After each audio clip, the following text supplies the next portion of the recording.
Hello, I'm Peter Towers, Managing Director of VSS BIZTOOLS. Welcome to 2020, the start of the decade of change.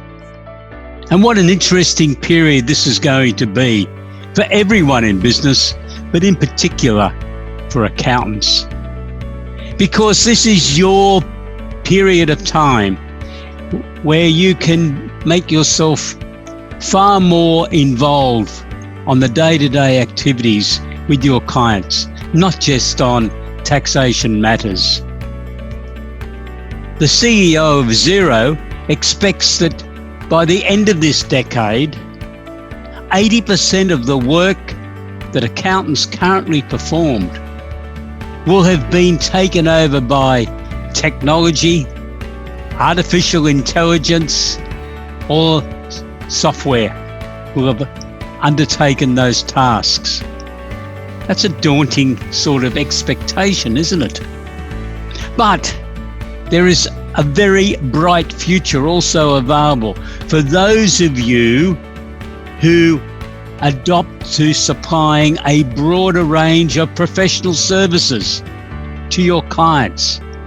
Yes, your clients are looking for more assistance to help them run a better business, to add value to their businesses. And that is the real opportunity that accountants in public practice have at the beginning of the decade of change. You could offer a whole range of business improvement services to help your clients manage their cash flow, operate various types of businesses, raise capital direct from the market, improve debtors' days outstanding, make sure they're not going to get caught up with problems, huge costs, or even potential business failure by being unaware of the ramifications of the Personal Properties Act legislation.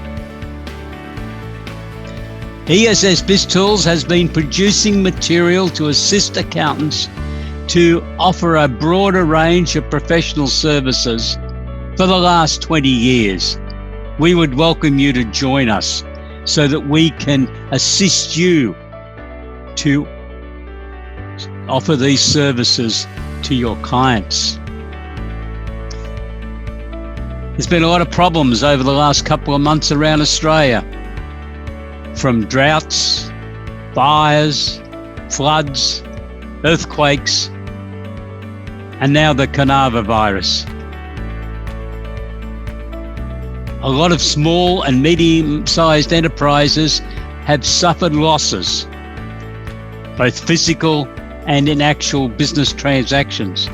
And undoubtedly around Australia, some accounting firms are also caught up in these problems. We wish you all very well, and hopefully you're all going to be able to survive, and your clients are going to be able to survive. There are opportunities for accountants to be very proactive in offering services to your clients to assist in the preparation of government grant applications, in assisting your clients to prepare revised budgets and cash flow forecasts so that you can assist them in their negotiations with their bank or other financiers, but also with their landlords and suppliers to obtain longer terms for payment of either their rent or for the purchase of stock. And some of your clients will probably need your proactive advice in helping them renegotiate payment arrangements with the Australian Taxation Office. We have a special product package which we produced some years ago called Survival in Difficult Times, which we are currently updating, and this will be available in about 7 days' time for accountancy firms to subscribe to if you wish to use this to assist you to have conversations with your clients about how they might be able to overcome these current difficulties in running businesses because of the disasters. So look out for survival in difficult times. And in the material relative to this edition of Accountant's Minute, we have a list of what the key subject headings are within survival in difficult times.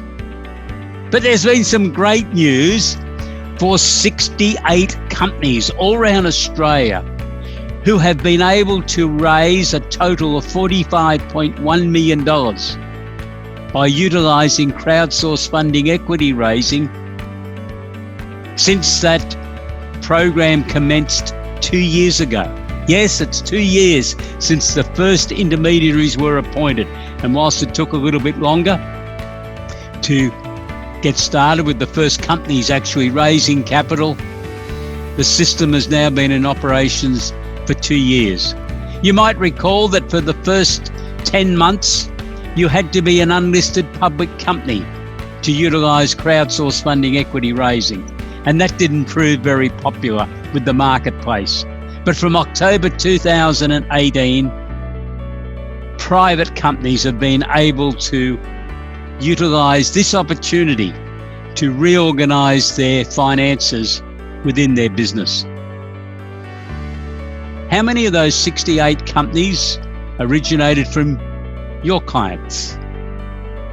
I think the 68 companies is a disappointment, to be honest. I think there should have been hundreds more that have already raised capital. And I think this is one of the key opportunities for accountants as we commence the decade of change, to get an understanding of crowdsourced funding equity raising so that you can assist your clients on this journey. As part of the material for this edition of Accountant's Minute, we have a link to the crowdsourced funding equity raising scorecard that we produce every 3 months. And we have specifically prepared this scorecard report up to the 31st of January 2020 so that we could give you the full 2-year period since crowdsourced funding equity raising commenced in Australia. I'm looking forward to what a number of commentators are telling me is going to happen, that there will be a significant increase in the number of businesses participating, because that's what happened in the United Kingdom. In year 3, the market started to take off.